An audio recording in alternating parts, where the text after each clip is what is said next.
me go look on Twitch. We still got a minute. Still shows offline. But... Yes, and it just popped on. Yep. There we go. And I heard myself, so we're good. Good morning, Arctic. And I'm going to tweet that out. And all right.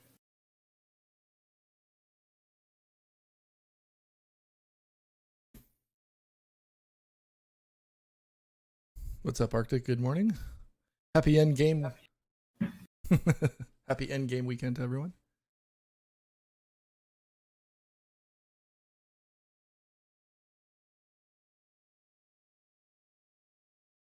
Want to give it a minute to let everyone get notified, and then let's give it a minute. All right. Then we will go. Since we're not going to talk about it on after show, your opinion on your draft? It's almost cursed. It freaking sucked. Other than Devin White, I mean, I love Devin White. I mean, but I don't know what the hell we were doing. We took was corners, and it was like we need D-line, we need more linebacker. It made no sense to me at all. I don't know what the hell is going on. So I'm just officially tapped out to the season, and then I'll just figure out. We'll see what happens when the season starts. But I'm not going into it with a lot of hope. Wow. Oh yeah, you did. A lot of defensive players there. I mean, look. Of course, we needed some corners. I get you take one or two, but Jesus Christ, are you the entire draft? It's like, what are we doing? Yeah, you picked up 2 corners, a safety, a defensive end, a defensive tackle, and then Devin White, inside linebacker, and then you have a place kicker.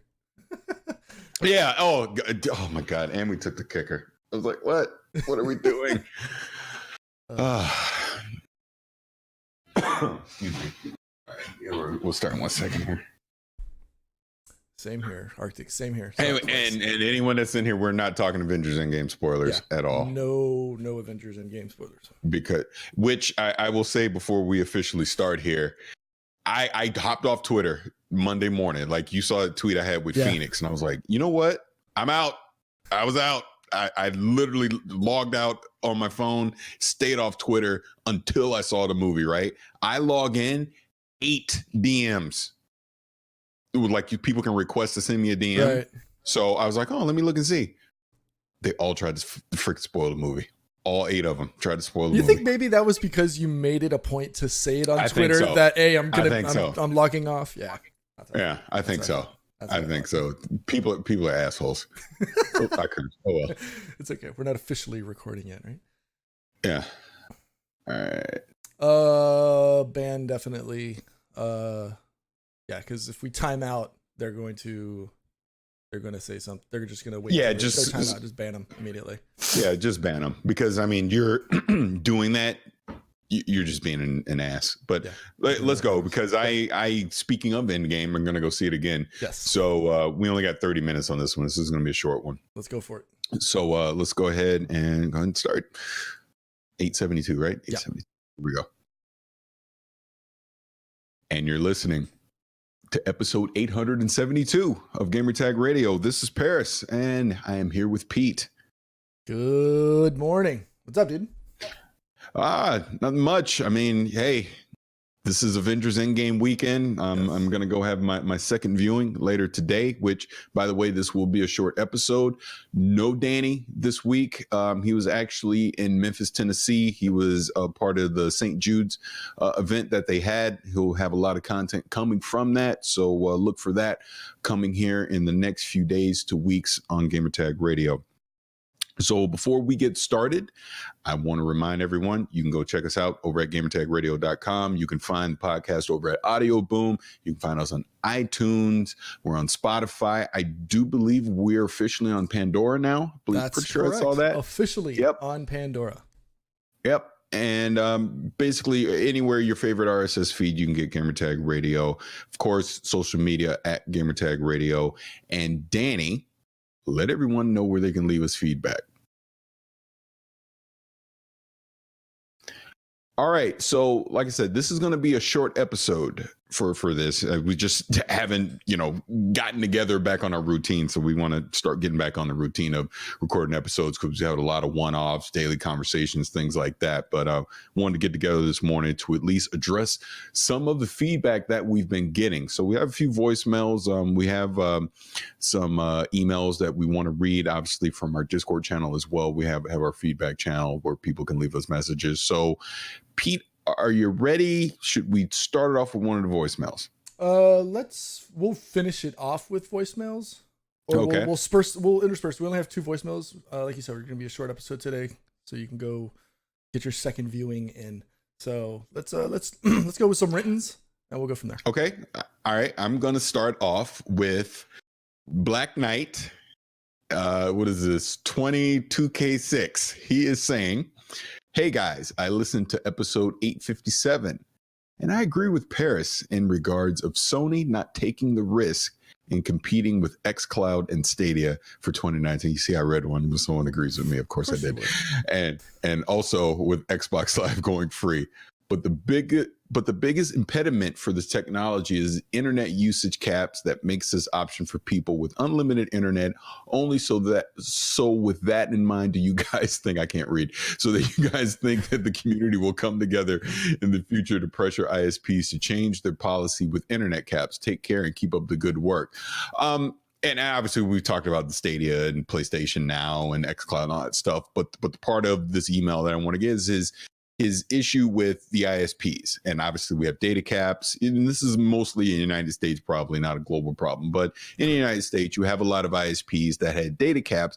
And the way that it works in the United States, it's not like I can get mad at Comcast and hop over to Fios, right? It's either you get the internet that you have in your area and that's it. There's not a lot of variety. You can't basically shop for the best option like you can with a cell phone carrier, right? So unfortunately, I think with the way legislation works in the United States and where we are right now, it is what it is. I don't think even if a Sony or Google or Microsoft or an Amazon tried to change that policy, unless there was some big political pressure to get the laws changed. We're stuck with what we have. Data caps aren't going to go away anytime soon. And basically the territorial way that ISPs work in the United States, that's not going to go anywhere anytime soon either. What are your thoughts, Pete? I 100% agree. The way that cable companies or internet providers actually divvy up their regions and districts, there's very, very minimal overlap, which prevents, the regular consumer from being able to, shop around and say, okay, I'm gonna say AT&T is offering this, but Comcast is offering this, and CenturyLink is offering this. You're usually stuck with one, if not maybe in some slight cases, a second carrier. And sometimes those second carriers are smaller carriers that are basically riding on the same service that you just shopped around with, for example, Xfinity. So unfortunately, until the infrastructure in the United States is brought up to snuff, basically to the rest of the world, where you don't have a lot of, where a more free market is available, that's when you'll start to see the reduction of data caps, if not the total abandonment of data caps, as well as a much lower price. If you take into consideration if you try to compare what the costs of internet are elsewhere in the globe compared to what we're getting, we're getting a fraction of what typically should be received, right? We should be getting higher speeds and no data caps for a much lower cost. And that's unfortunately, excuse me.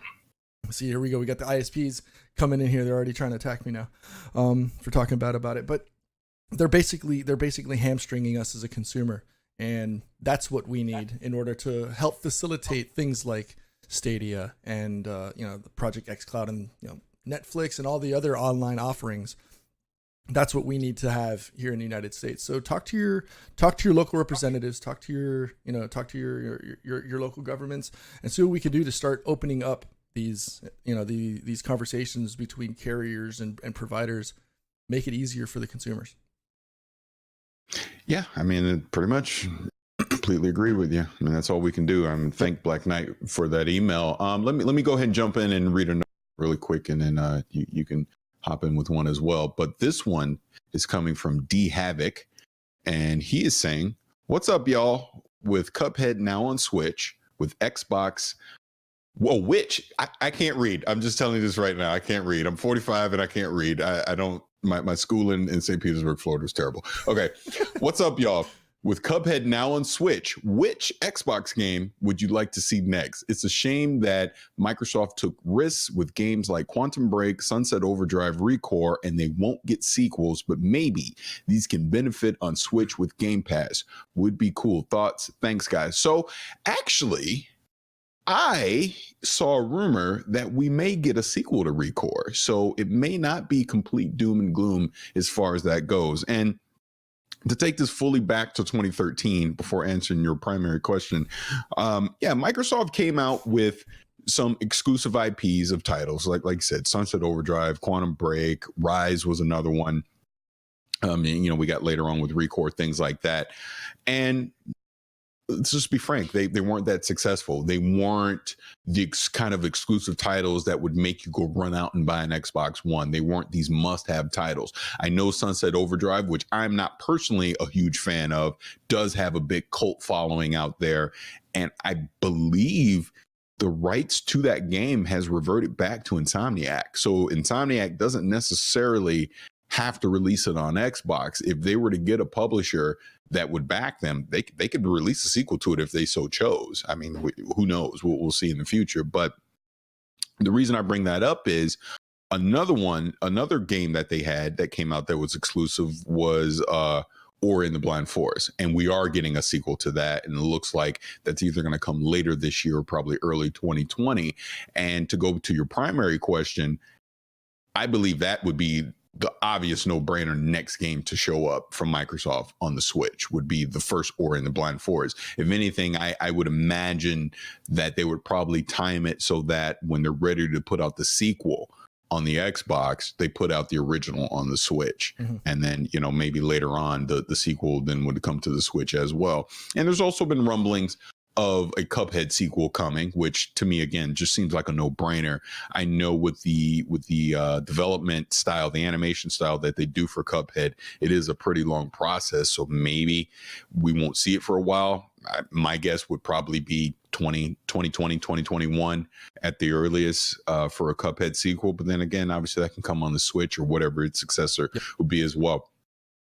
I personally like that Microsoft is starting to branch out beyond just their quote unquote console platform. They're obviously going to be very PC heavy as we go into the next generation. And they've started this relationship with Nintendo to see some of their games that get ported over to the Switch. Maybe eventually we do see some form of Game Pass make it over to the Switch, and some of those titles can come as well, obviously xCloud and all that kind of stuff. So yeah, I think Ori would probably be the next game to come over to the Switch, and I would expect they would try and bring some other titles as well as the technology allows, on that platform. So Pete, what do you think? I think if there was an opportunity, it would be with Insomniac and Sunset Overdrive. They do own the IP that was actually part of the original negotiations when they came on, but the title itself, the release, is Xbox One exclusive. So unfortunately, I don't know if that title will ever make it to another platform unless Microsoft makes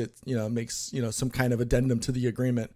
Does not say that, or doesn't prevent them from maybe going out and doing a sequel that's available on multiple platforms, because at the end of the day, they do own the IP.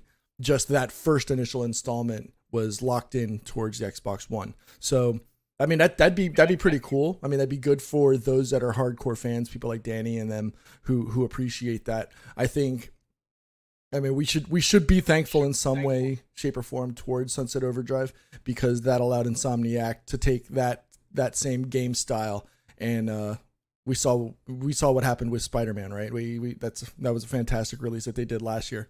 So I'd like to see that. As far as Cuphead, I wouldn't be surprised. That, or like you said, Ori. Ori is a fantastic title that lends itself perfectly to it being platform based. I think the Switch fits perfectly within that genre, or that style of gameplay or gameplay titles. Agreed. Completely agreed.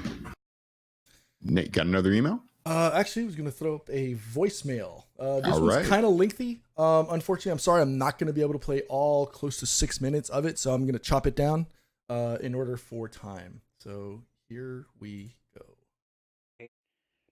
What up, Gamertag Radio? My name is Will. Just want to give a shout out to you guys, man. You're the first podcast I've ever listened to. I've been listening for about a year since I got this new third shift job where I work by myself. Got tired of listening to music. Tried to give podcasting a try. Gaming is my hobby. Ended up coming across you guys. I've been listening ever since. I want to give a bigger shout out to Danny because his daily conversations, I think, is bigger than what it's been. I think it's changing the podcast game. I've been listening to podcasts since I started listening to you guys, and I listen to other podcasts, and the biggest thing they miss is that they only record like 2 times out of the week, and a lot of things happen every day. We live in a fast-moving society. Things happen, people die, all kind of things, and with the daily conversations, when something happens, you're able to call up Parris and mainly Parris, and have a conversation about it, and I get to hear people's opinions about it that I enjoy listening to, and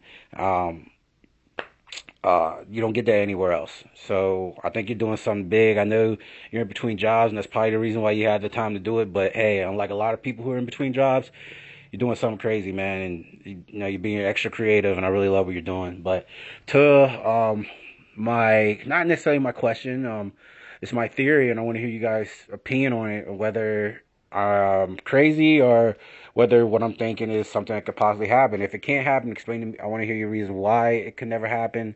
And because I don't know everything, I've never been in the industry as much as you guys have. I've just been a fan. Um, I've been listening to this launcher wars. I've been listening to you guys' opinions and other people's opinion on YouTube, and I keep wondering why Steam isn't doing anything. I see the games that Epic is getting, and they've taken every AAA big title that's come out in the last, 3 months at least, and everything coming in the future. They got Borderlands 3, man. We've been waiting 7 years for this, and they took it.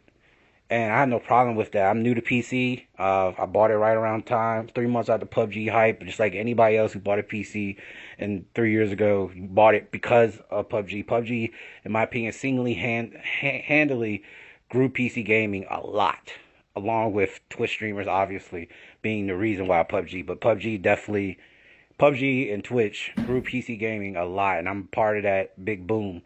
The same way I'm part of the big boom of the 2007 when online gaming blew up. That's when I really became a gamer, an online gamer, and that's when you guys said that's the golden era of online gaming. And that's when I came in. That's where I came in with PC gaming and switched over. So I don't understand why they're not doing nothing. They're losing a lot of money, and the only thing I can think of is Microsoft putting Master Chief Collection on the Steam. What was the reason? And I believe it's bigger than just, oh, they wanted more people to play Halo. They didn't need to do that. They could have did that with, the games they should have did that with was Crackdown. The games they should have did that with was Sea of Thieves. The game they should have did that with is every other game other than Gears and Halo. Those are the ones that they cared that much about people playing it, PC gamers playing it. They should have put Gears 4 over to the thing. Now you can maybe say, oh, they learned from that, and that's why they're doing it with Halo. I still don't see the reason why, unless. Okay. I'm going to end it there because just in efforts of time, right? So I've been writing notes on this one because, obviously I'm anti multiple launcher, right? But at the same time, I understand the reasons why from a business perspective. Part of that conversation is also, geared towards what Tim Sweeney, the head over at Epic, has been doing. He actually had a long going thread over the last week on Twitter talking about the reasoning why, right? The reason why they're offering a 12% model, basically, is because Steam's revenue model right now of 30% is unfair towards developers and publishers and everyone in between, and think about it. It's the reason why companies like Activision and Ubisoft, Bethesda, they all have their own launchers. People go into business to make money, and there's no reason for them to give up 30% haircut right off the top from the rip just to put it on Steam. All Steam is an aggregator for you to play games, right? They don't do anything else. It's basically an online Best Buy. So why should why should every other retailer of games automatically have to chop 30% just to play in the same ballpark, right? And actually, on top of that, Tim Sweeney actually said that Epic would stop snagging exclusives if Steam would just change their revenue model. And that's huge. That shows the change that's needed in the current way that the video game industry runs, right? And the actual quote was, if Steam committed to a permanent 88% revenue share for all developers and publishers without major strings attached, aka exclusive, Epic would hastily organize a retreat from exclusives while honoring our partner commitments and consider putting our own games on Steam. That's huge. That's unheard of, and that's exactly the type of change we need to see to help make developers and publishers play a little bit more fair, and you wouldn't see these store exclusives with Epic and everybody else fighting just to play games on a particular launcher. Thoughts? Yeah, I mean, I'm with you on that. And if he is to be believed, and that is Epic's strategy, we're the ones that win in the end on all this, right? Because it takes away the exclusivity. You can play it on whatever platform you want. It also helps developers because they can obviously have their games on all various platforms, and they're putting more money into their pockets to obviously pay their employees and to innovate more in the games, etc. So in that perfect world, we all win. To kind of go back to what he was saying as far as like with Microsoft putting Halo on Steam, but they should put Crackdown, Sea of Thieves, all that kind of stuff. I mean, they already are. They're just not putting them on Steam directly. You can still play these games on the Windows platform on a PC if you so choose. So the option is there. The thing that Microsoft needs to fix is their quote unquote digital store, because let's just be honest here, the Windows store sucks. It stinks. It's not appealing. It's not where you're going to go to get your digital games, for PC. Should they put them on all platforms? I personally would love to see it. Do I think they will? No, I don't think they will. I think that's about as far as they're going to go, is putting the Master Chief Collection on there. I don't think we're going to see Halo Infinite on Steam or on the Epic Store or GOG or anything like that anytime soon. But we're in an interesting place right now because transition is happening. Our platforms are changing. We're moving, obviously, console-wise into a next generation of gaming, but just even the way we consume that content is changing. Physical media is dying. That is going away. Whether you like it or not, it is going away. The brick and mortar stores to get your content is going away. Sorry, GameStop. Do you really think GameStop's going to be around in 5 years? I don't. I mean, the Walmarts and the Best Buy, even Best Buy might be sketchy in 5 years, but the Walmarts and the Targets will probably still be around. But a lot of these other brick and mortar stores are going away. And even if you do walk in a store to buy said games, all you're buying is a card with a code on it.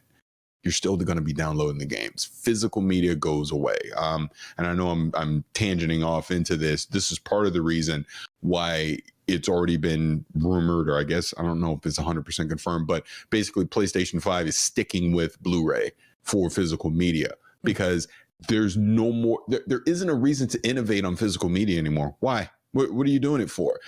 Blu-ray sales, 4K Blu-ray sales have fallen. I saw some insane number. They've fallen like 50% in the past, 3 years or something crazy like that. I'd have to go look it up specifically, but it is a drastic number that physical media sales of just movies are going away, let alone with gaming, right? So yeah, you'll probably still be able to get the next Xbox and the next PlayStation will come on a disc, but even as it is right now, all it is just a way to carry the data to your machine. Yep. Any updates, day one updates, all that stuff, you still have to basically rip all that information onto the hard drive. The games that you play even today are on your hard drive, right? So having a disc, all it is a DRM check. That's all it is at this point. So I know that's tangent away from what he was talking about, but it just goes to the point of, like it or not, you're going to have to engage with some kind of digital storefront in the future to play your games. Obviously, if it's on PlayStation, they're going to have theirs. Xbox is going to have theirs. Nintendo's going to have theirs. And then on the PC side of it, like it or not, you're going to have a Steam, you're going to have an Epic, you're going to have a GOG, you're going to have a Uplay, you're going to have an Origin, on and down the list, depending on, what type of game you're trying to play and what your preference is going to be. But if what Sweeney is saying is true and Epic stops doing the exclusive stuff, like I said at the beginning, as gamers, we all win. I know that was long-winded, but that was a long-ass voicemail, so I figured I'd have a long-ass answer. but thank you for that. We really appreciate it. Yeah, thank you, Will. All right, you throw up another voicemail. Here we go. My opinion and my... Hey, what's going on, Gamertag Radio? How are you guys doing, man? This is Keon calling from Baltimore. I just had a quick question for you guys pertaining to E3. I wanted to know, do you think that Sony will unveil something big at E3? Now, we know that they're not going to be there, at least physically, but we've seen that Sony can be very tactful. They can be very strategic, because we could see that when Xbox, they had the Inside Xbox event, and we saw that Sony had actually announced the specs on the PlayStation 5. So I wanted to know, do you guys think that they'll do something like that to take away a bit of the thunder from Microsoft at this year's E3? And if they would do that, do you think it would be a Days Gone or a big enough announcement? Just wanted to get you guys' opinion on that, and thank you so much for everything that you guys do, and you guys take care and have a good one. Bye-bye. Thank you. The always anticipated, the always loved Keon from Baltimore. Thank you for calling in as usual. E3, do you think they're going to bring in anything other than what we already know?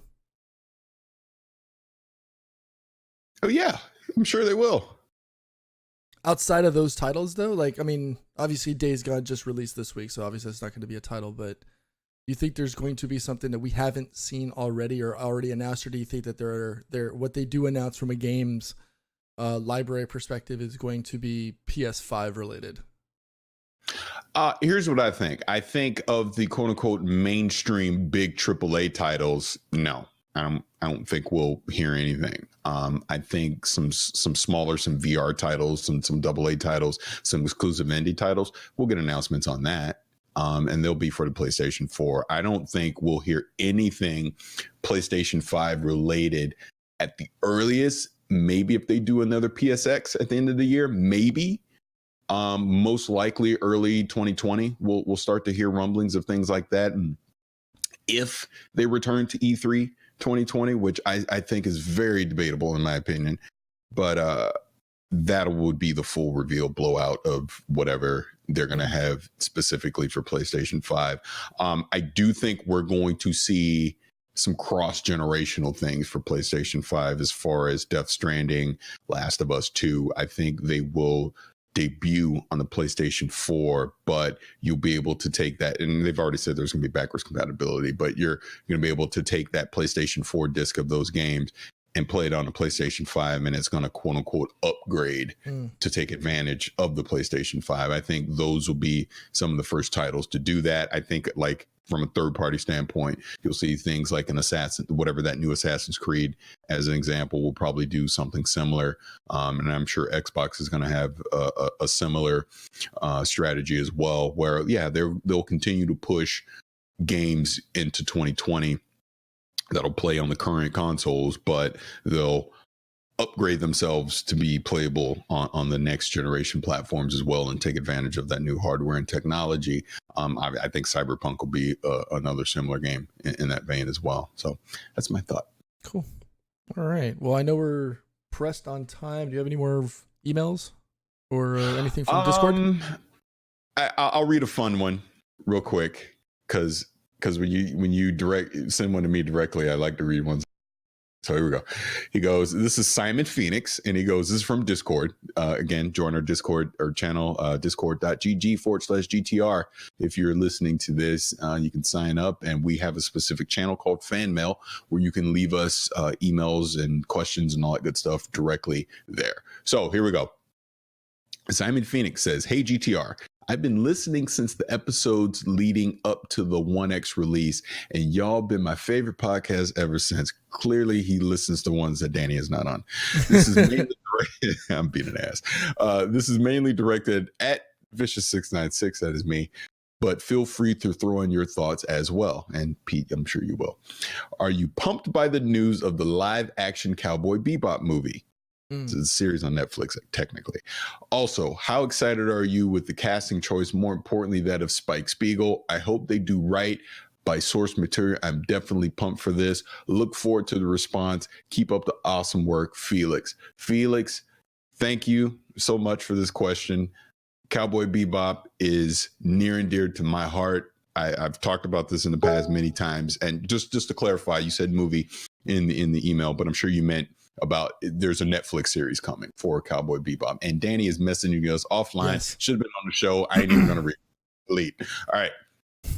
But as far as my thoughts on it, I'm excited for it because Shinichiro Watanabe is involved. He is the creator of Cowboy Bebop. And the early casting that they've shown has been very solid. I mean, to get John Cho to be Spike is great. I mean, he's a fantastic actor. He's been in many different things over the years. You can look up his IMDb, but he's a great actor. Spike is Japanese. I honestly, if they would have casted a white guy, I would be upset because he's not white.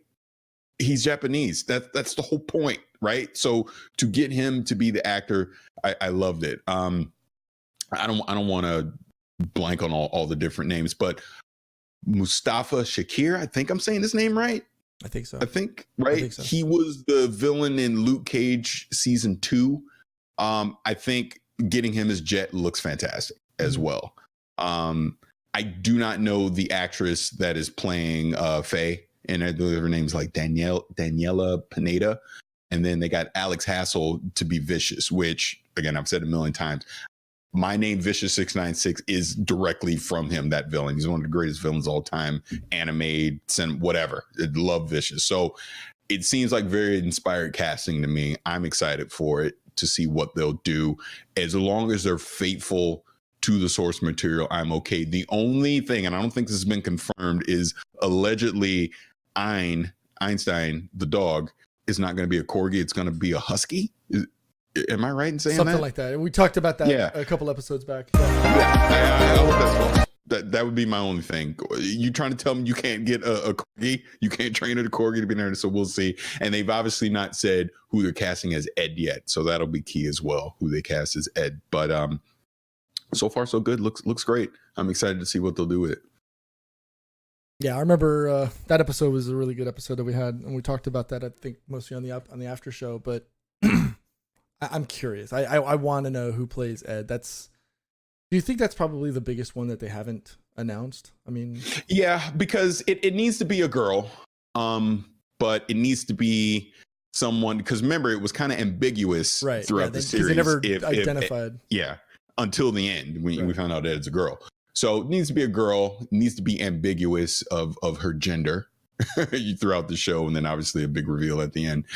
So we'll see, because it needs to be a youngish actress who can play the role, who can play wacky. Obviously, is a genius, the whole thing. So we'll see. We'll see. They're obviously purposely not casted that role yet because they've not found the perfect Ed yet. But I'm excited for it. Just as long as they stay faithful to the source material, it doesn't need to be a 1-for-1 remake of everything. But there are obviously some very iconic shots throughout various episodes that I would like to see. I would like to see their take on the Ballad of Fallen Angels, which is episode 5 in the series. Just that's what made me fall in love with Cowboy Bebop, was that episode. You got Mushroom Samba, which is hilarious. I would love to see their take on that. And then just there's just so many. Well, I could talk about the show all day, but I know we got to wrap this up. But thank you, Simon, for that. And before we get out of here, before I forget, Danny, remind everyone where they can leave us feedback. All right. So, Pete, any last words before we get out of here? Yes, because this is what Danny is telling us we have to do when he should be on the show doing this for us. In order to help us get to E3 and to help support the show. Danny. And help us do the things that we do, which is this podcast and the live stream. We do have a link up on Streamlabs, donate.gamertagradio.com. Helps support us, helps us get better equipment, helps us get to events and shows like E3 and those and things like that. It helps offset the cost of doing this on a regular basis. So if you can, much appreciated. You can do it whichever way you want to do it. If you want to do it via donate.gamertagradio.com, you want to drop us a link via PayPal Direct, if you want to throw us bits or a subscription, anything you can provide is of course appreciated. It's not required, but if you choose to do so for us, with us, we do love and appreciate anything you can do. So that's basically it. Parris, get out of here. Go watch Avengers Endgame again. Yes, I'm going. And look, I'm going to the fancy theater with the big cushy recliners and everything. You paying for the kids? Look, it's going. Yeah. Take the kids again. We're going again. Thought you were going by yourself. No. Well, funny story on that real quick before we get out of here. I actually had a 6:45 in the morning screening Friday morning. I was just going to go again. And I was like, you know what? Because normally I could care less about going by myself. I go to movies by myself. I don't care. Right. And I thought about it after we saw it the first time, opening night. I was like, I got to experience this again with the kids. I'm not going, so I canceled it. So we're going to go Sunday. Yeah. But I'm excited, man. We're obviously not going to talk about spoilers or anything on that, but I'm about to have breakfast with Thanos, and I'm excited for that. And it is a phenomenal bookend to 11 years of the MCU. It is a love letter to the fans. Let nobody spoil this movie yet. Go see it. You'll laugh, you'll cheer, you'll cry. It's everything. And that last hour is an absolute spectacle. And I'll leave it at that. Yeah. I saw it Thursday night at the IMAX. And then I saw it again Friday night with my wife, just her and I. And I think I said this on Twitter. Seeing it for the first time was incredible. Seeing it the second time, but knowing what's coming and seeing the crowd response, seeing and hearing the crowd responses is almost as good as watching it for the first time. It's that well this done. This is why you go to the movies. Yes. This is why you still go to the movies and you don't just sit at home and watch things on digital. The energy from the crowd is so worth the price of admission. Oh yeah, for sure. But okay, yep. Let me get out of here, and we'll send this over to Danny so he can edit it up and put it up. But I want to thank everyone for hanging out with us on Twitch. I want to thank everybody to listen to this on the podcast. We really appreciate it. This has been episode 872. Is my memory correct? And thank you guys for listening, and we will see you soon. More Gamertag Radio. Yeah, I will be live tonight on Twitch. I'll be doing my live gameplay. Going to be an abbreviated gameplay session because obviously the next 4 weeks is going to be crazy Game of Thrones. So I have to, me and the wife are watching that live so we don't have to wait the whole week or whatever for spoilers and stuff like that. So for the next 4 weeks, there will be abbreviated Let's Plays. More than likely it will be Apex tonight.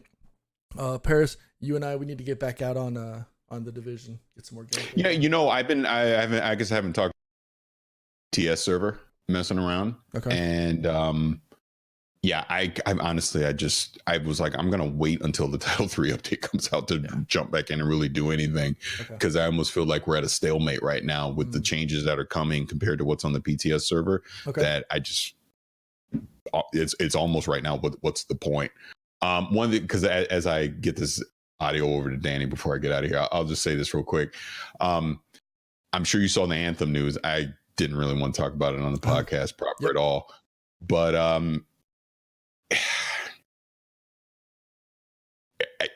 this is a time where I hate to say I told you so, but that game's freaking done, dude. I get they're gonna try and salvage it or whatever, but everyone's left in droves. They're delaying what they already promised. Everything's still a mess with them trying to squash bugs. There's conflicting rumors of EA's forcing them to downsize versus BioWare's trying to ramp up stat. Who the frick knows? I mean, I truly and honestly feel bad for the community manager of this game right now, because I've met them. I know them. And it's such an impossible job right now to try and salvage this game with the state that it's in. They would be best to just literally go radio silent for 6 months and just not talk about the game, and just relaunch it. So they should do the Hello Games maneuver, yes, and just shut everything down. Yeah, I think so personally, because right now you're tap dancing with things that aren't available. They aren't ready. What are you going to talk about? What are you going to do? Yep. And then the things that you did promise you had to delay. I just feel bad for the community managers. So we'll see. We'll see what happens, but not holding my breath. And by the way, speaking of the other game I really like on that, Destiny, I don't know if you saw what True Vanguard said yesterday. No. He's tapped out until after this Revelry event. Like, really? Basically PvP is such a hot mess for him right now. He's like, It ain't for me. I'm out. And when you got one of the top PvP players, like I've not played Destiny. I've not played that game since right before the Division 2 came out, early access. So that was what, May 12th or March 12th, something like that. I've not played the game since. Like, I played the first few days when this new DLC came out. I've not touched it since. I honestly don't have a desire to go play it right now. I just don't. And I talked about this when I was on Loot Drops with Destin.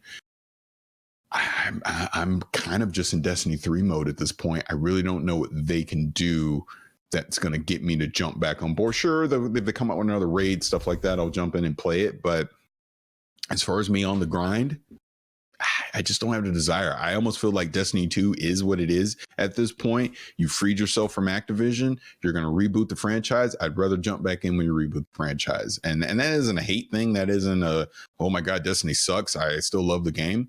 But there's other stuff out there I want to play. Take a break. Yeah, I think it's kind of just that simple. It is what it is, right? But I'm surprised that you've kind of you're going back to the Destiny 3 thing. I figured you'd be all in on the Division. I didn't think that Destiny 3 was going to hold you. Was going to be the one that held Destiny 2? You. I mean, sorry, Destiny 2. I didn't think that was going to be the one that held you back, like brought you back. Sorry. No, I mean, I don't. That's what I'm saying. I don't really think Destiny back full.